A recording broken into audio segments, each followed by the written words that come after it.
The air inside the floating steel city had a taste. It was a sterile metallic tang mixed with the faint, ever-present scent of jet fuel and sea salt, a perfume Anya Sharma had come to associate with a fragile peace.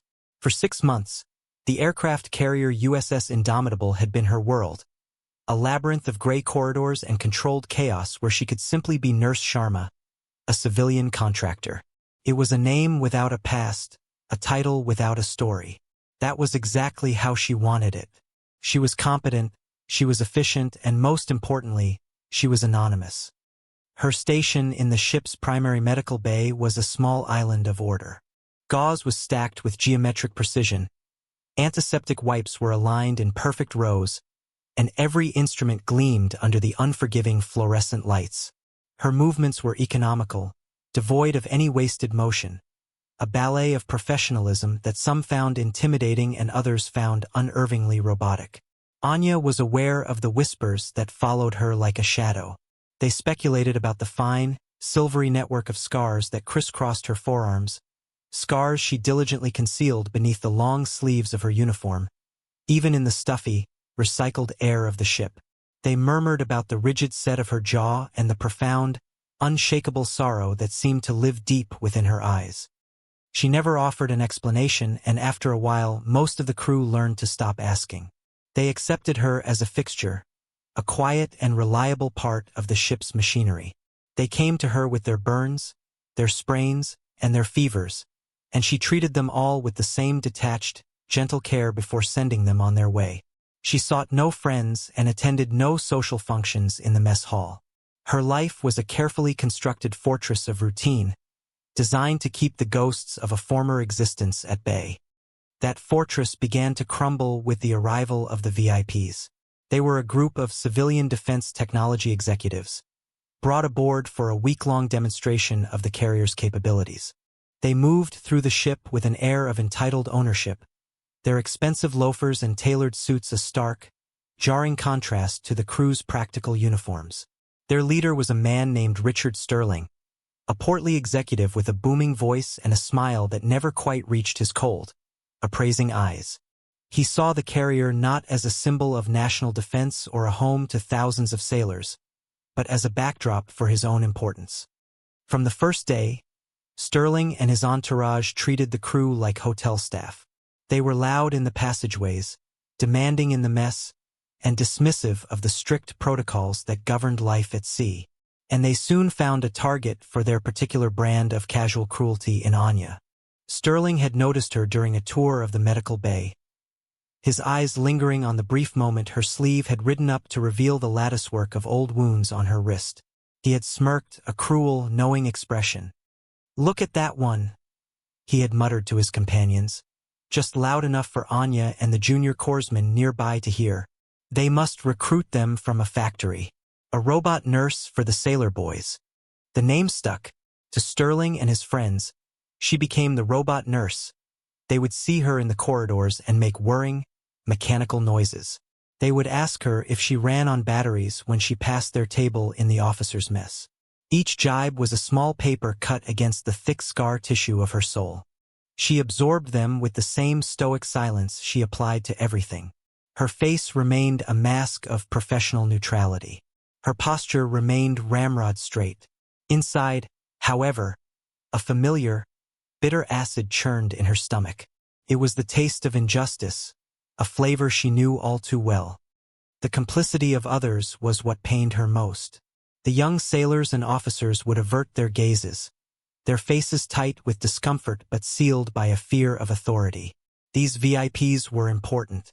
They had connections in Washington, connections to the very companies that supplied the Navy with its most advanced hardware. To cross them was to invite trouble, to put a black mark on a promising career. So they remained silent, their inaction a quiet endorsement of the disrespect. Even Anya's direct supervisor, Mr. Henderson, a civilian administrator with a perpetually worried expression and a weak chin, did nothing. Henderson's entire career was built on the principle of not rocking the boat. He saw the harassment, heard the taunts, and chose to see and hear nothing. He would offer Anya a weak, apologetic smile in private, as if that were some sort of consolation. His silence was the loudest of all. It told Anya that her dignity was worth less than the comfort of a wealthy guest. The situation reached its breaking point on a Thursday. One of Sterling's associates, a young, arrogant man named Todd, had foolishly tried to handle a hot piece of equipment on the flight deck and received a moderate burn on his palm. He was brought to the medical bay, complaining loudly, with Sterling following close behind like a possessive bulldog. "It's just throbbing," Todd whined, cradling his hand as if it were a mortal wound. Anya said nothing. She simply gestured for him to sit. Her hands went to work with practiced calm. She cleaned the burn, her touch gentle but firm, her focus absolute. She was in her element, the world shrinking to the small, damaged patch of skin before her. Sterling watched, his arms crossed, a sneer plastered across his face. "Be careful, Todd. Don't let the robot clamp down too hard. Might lose the whole hand," he boomed, laughing at his own joke. Anya esgyógytörnd. A berli perceptible flicker. She continued her work, preparing a sterile dressing. "Can't you do something for the pain?" Todd demanded, his voice petulant. "It hurts. I am applying a cooling salve now. It will numb the area," Anya replied, her voice a low, even monotone. She refused to give them the satisfaction of an emotional response. This seemed to infuriate Sterling more than any outburst could have. He stepped forward, invading her personal space. "Is that all you people do? Slap on some cream and call it a day? My God. The service on this ship is appalling. I'm paying for top-tier treatment, not some half-hearted patch-up from a nurse who looks like she lost a fight with a lawnmower." The insult, so public and so vile, hung in the air. The two young Navy corpsmen in the room froze, their eyes wide. Anya slowly, deliberately, placed a final piece of medical tape on the dressing. She smoothed it down, her work complete. She looked up, not at Sterling, but at Todd. "Keep it clean and dry. We will change the dressing in 24 hours, she instructed, her voice betraying no hint of the storm raging within her. But Sterling was not finished. He was performing now, enjoying the audience. "This is unacceptable. I want to speak to your superior. This woman is a menace. Her attitude is depressing. Her competence is questionable. And frankly, she's an eyesore. I want her off this ship. I don't want to see her face again." Anya stood very still. Inside her, a war was being fought. One part of her, the old part she fought so hard to bury, wanted to lash out. It wanted to use the sharp, precise words she knew to dismantle this arrogant man piece by piece. Another part wanted to simply turn and walk away, to retreat back into the safety of her anonymity. But a third, deeper instinct won out, the ingrained code of a professional who did not abandon her post or her dignity under fire. She would not give him the victory of breaking her. Mr. Henderson scurried into the bay, drawn by the commotion. He saw Sterling's furious face and immediately began to sweat. "Mr. Sterling, sir, is there a problem?" he asked, his voice fawning. "A problem? Yes, there's a problem," Sterling bellowed, pointing a thick finger at Anya. "This employee of yours. She's unprofessional. I want her gone. My associate is in pain, and she's shown zero compassion. I will not have my team subjected to this kind of treatment." Henderson looked from Sterling's enraged face to Anya's cold, impassive one. The choice for him was simple. He wrung his hands.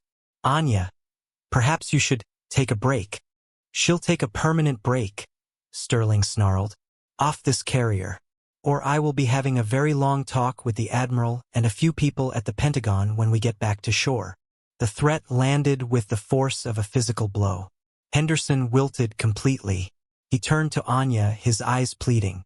"Anya, to avoid any further conflict, we've arranged for a personnel transfer at the next supply rendezvous. It's for the best. A quieter assignment."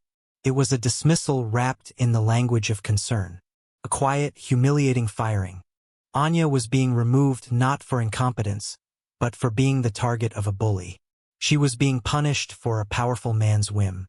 She looked at Henderson, at his weak, averted eyes, and she felt a profound sense of pity for him. Then she looked at Sterling, at his triumphant, smug expression, and she felt nothing but ice. She gave a single, sharp nod. She did not protest. She did not argue.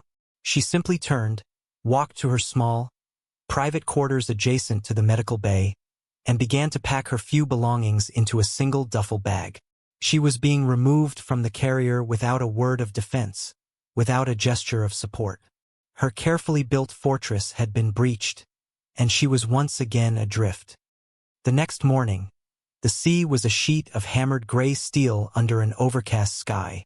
A deep, resonant thrum vibrated through the hull of the carrier, a different frequency from the ship's own engines.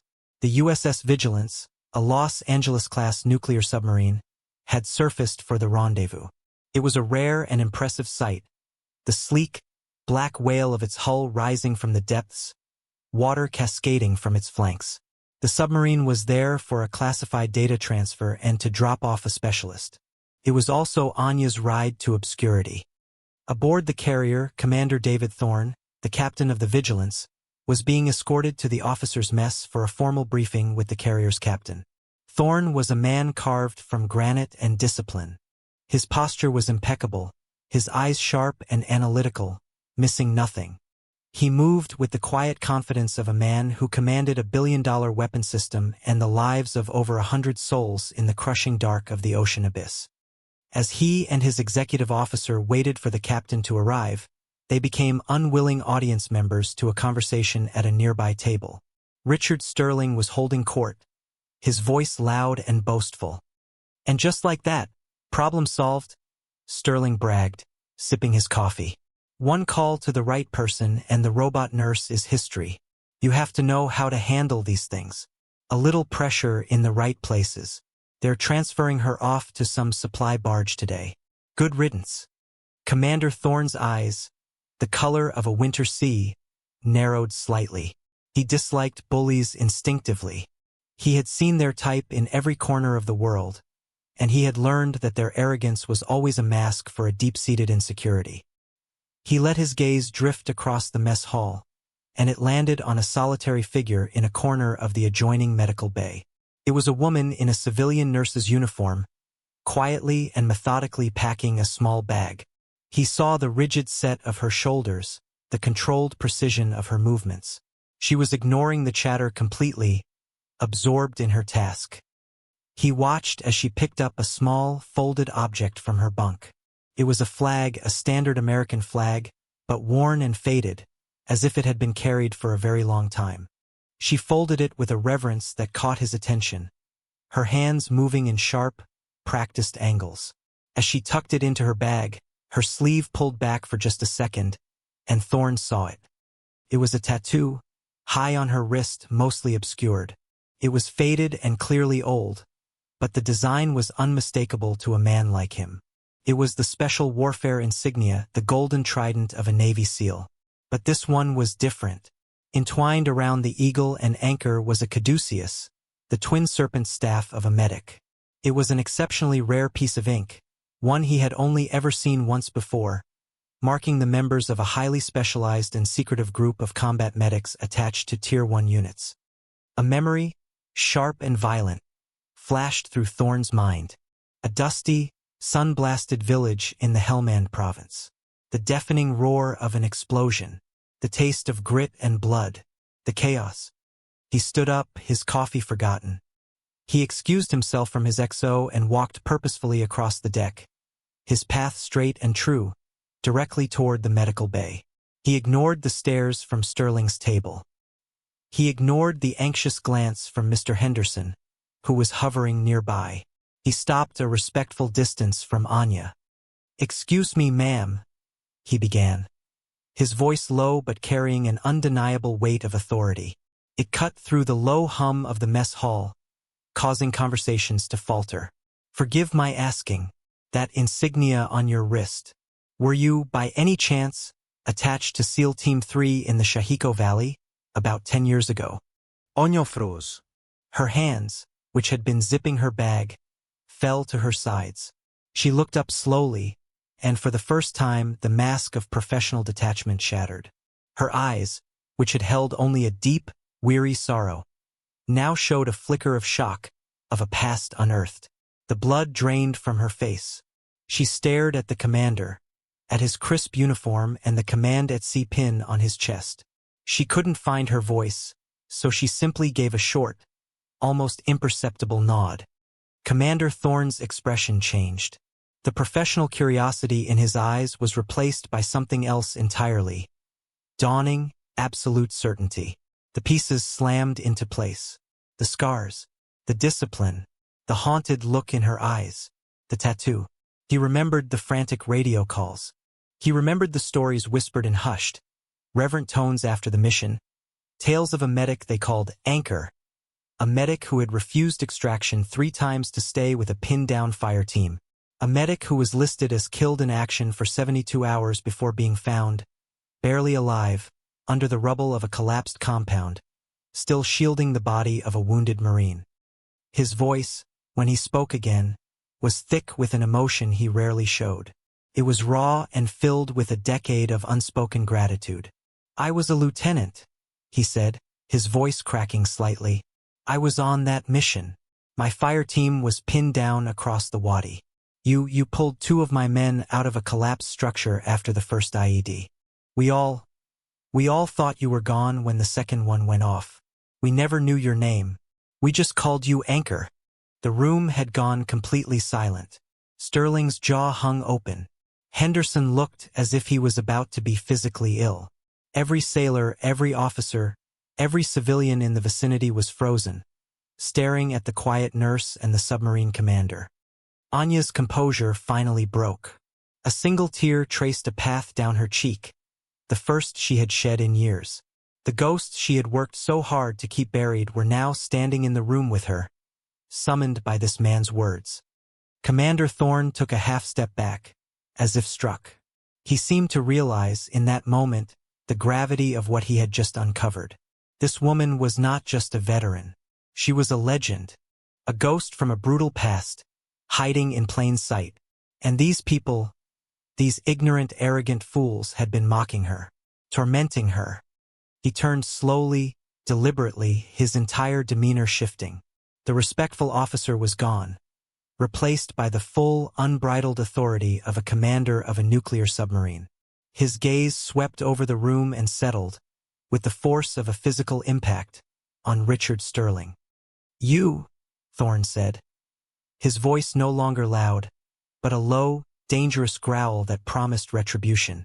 "You called this woman a robot nurse. You joked about her scars." He took a step towards Sterling's table, and the man physically recoiled, his face turning from a blotchy red to a pasty, ashen white. "Let me tell you about those scars," Thorne continued, his voice rising now, echoing through the cavernous space. The carrier's captain had arrived, drawn by the sudden silence and the tension that crackled in the air. He stood at the edge of the crowd, listening, his face a grim mask. "Those scars on her arms," Thorne boomed, pointing at Anya, who stood as if turned to stone, "were earned when she threw herself on top of Gunnery Sergeant Marcus Thorne, my own cousin, to shield him from the shrapnel of a rocket-propelled grenade. He is alive today, with 2 children he would have never met, because of those scars." He then turned his attention to the wider audience, to the entire ship. His voice became that of a storyteller, a historian recounting a sacred event. "This woman is Anya Sharma. For those of you who don't know the name, you should. She served 2 tours in Helmand as a special operations surgical technician. On the mission I spoke of, her unit was ambushed. They were outnumbered 3 to 1. Over 12 hours of sustained combat, she saved the lives of 14 men. 14. She ran under direct machine gun fire to drag wounded soldiers to cover. She performed emergency surgery with nothing but a medical kit and a flashlight while bullets impacted the wall a foot from her head. His voice filled with a righteous fire. She was awarded the Navy Cross for her actions that day, an award she never collected because she was listed as missing, presumed killed in action. When they found her, she was guarding the bodies of the fallen, refusing to leave them behind. She spent 18 months in a hospital learning to walk again, learning to use her hands again. And when she was done, she didn't ask for a parade. She didn't ask for a medal ceremony. She asked for one thing: privacy. To be left alone. He finally turned his icy glare back to Sterling and his friends, who looked as though they wanted the deck to open up and swallow them whole. And you saw her quiet dignity, her professionalism born from unimaginable trauma, and you saw weakness. You saw fit to mock her, to humiliate her. You are not fit to breathe the same recycled air as her.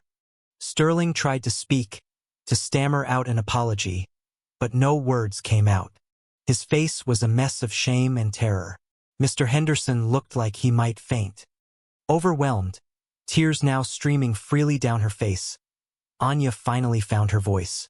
It was a whisper, but in the dead silence of the room, it was as loud as a cannon shot. "They were my brothers," she said, her voice trembling but firm. "I was just doing my job." The humility of her words struck the crowd like a thunderclap.